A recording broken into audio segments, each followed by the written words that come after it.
Il existe une obsession dans les communautés Star Wars qui coupe tous les horizons. Du fan mégalore au spectateur casuel, l'obsession de la taille. La taille des vaisseaux, la taille des super armes, la taille des flottes, et dans un sous-écosystème bien réel, la taille des monstres. Et cette obsession n'est pas du tout fun random Reddit, elle est liée à une intuition qu'on voit revenir en boucle dans les threads depuis 15 ans quasi mot pour mot.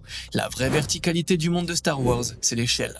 On hiérarchise le cosmos par la masse. Mesurer les monstres, c'est pas un jeu gratuit, c'est un acte d'orientation. Quand les fans comparent un Rancor à un Sarlacc adulte, puis au Suma Verminote, ils redessinent l'espace mental de la saga. Ils redéfinissent ce que veut dire être petit ou être gigantesque dans l'univers. Ils reclassent les seuils, ils reclassent les extrêmes, ils reclassent la place des héros au milieu de ces extrêmes. On va donc faire ici ce que font réellement les fans. Classer, mesurer, comparer et replacer les monstres dans leur échelle concrète. Uniquement canon, uniquement ce qui a été vu à l'écran, donc film plus série, et du plus petit au plus gigantesque. Ceci est littéralement la colonne vertébrale du cosmos Star Wars par les créatures. Numéro 10, le Colo-Clo-Fish. Le Colo-Clo-Fish, aperçu dans la menace fantôme, n'est pas le plus iconique, mais c'est celui qui, historiquement, a servi le premier repère. On parle ici du monstre aquatique qui attaque le sub des héros dans les profondeurs de Naboo. C'est lui qui a déclenché des centaines de micro-threads. Mais attendez, cette créature fait quelle taille exactement? Depuis 1999. Ce monstre n'est pas juste un poisson géant,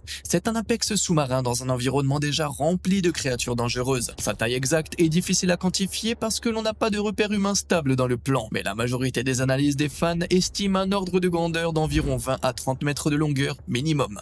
Et c'est ce qui intrigue surtout, c'est que c'est sa taille qui n'est pas conçue comme une anomalie. Elle est conçue comme un prédateur normal parmi d'autres prédateurs titanesques de Naboo. Dans les communautés fans, on a même une phrase récurrente sur le Colo-Clo-Fish, ce n'est que le début. Ce monstre installe l'idée de « la mer dans Star Wars est infiniment plus profonde que ce que l'on peut imaginer ». Et il est le premier étage du gigantisme. Numéro 9, le Rancor adulte. La majorité du public non fan pense que le Rancor est un monstre géant. La fanbase, elle, corrige. Le Rancor est un géant régional.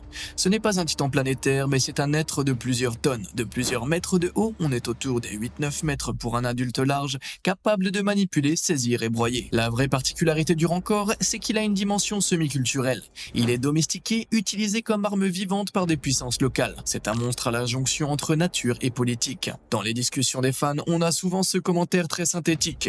Le Rancor est la limite entre l'horreur intime et la mythologie géante. Trop petit pour entrer dans le club des colosses métaphysiques, mais trop grand pour être seulement un animal dangereux. Le Rancor est une frontière, voilà pourquoi il a son culte. Parce qu'il n'est pas seulement une bête, il est un symbole social. Numéro 8, le Nexu. Le Nexu fait partie des créatures de Geonosis. Mais attention, si tu te demandes aux fans Nexu égale monstre géant, la réponse n'est pas automatique.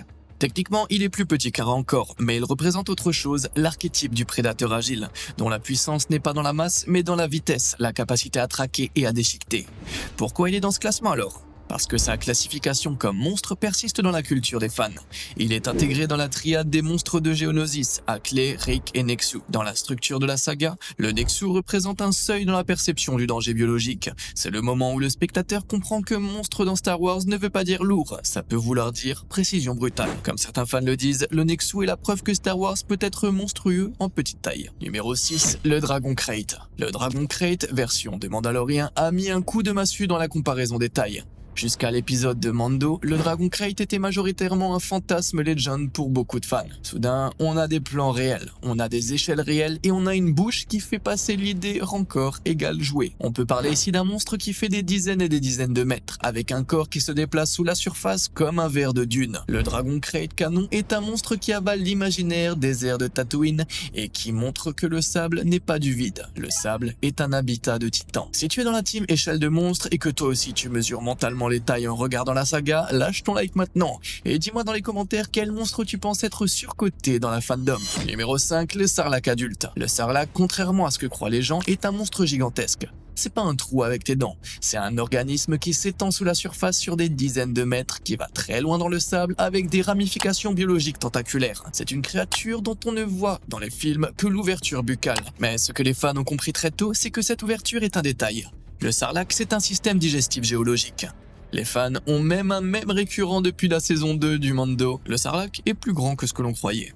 Et l'idée sous-jacente est simple, si la gueule est énorme et si la créature entière est sous le sol, alors on a affaire à une entité dont la présence réelle est proche du monstre territoire. Numéro 4, le Spock Squid de Malancor. Cette créature de Rebels est souvent mal comprise, c'est pas juste un calamar géant, c'est une créature qui se nourrit du Dark Energy Field de Malachor. On est dans un animal qui a une puissance physique colossale mais qui est connecté à un site de puissance site.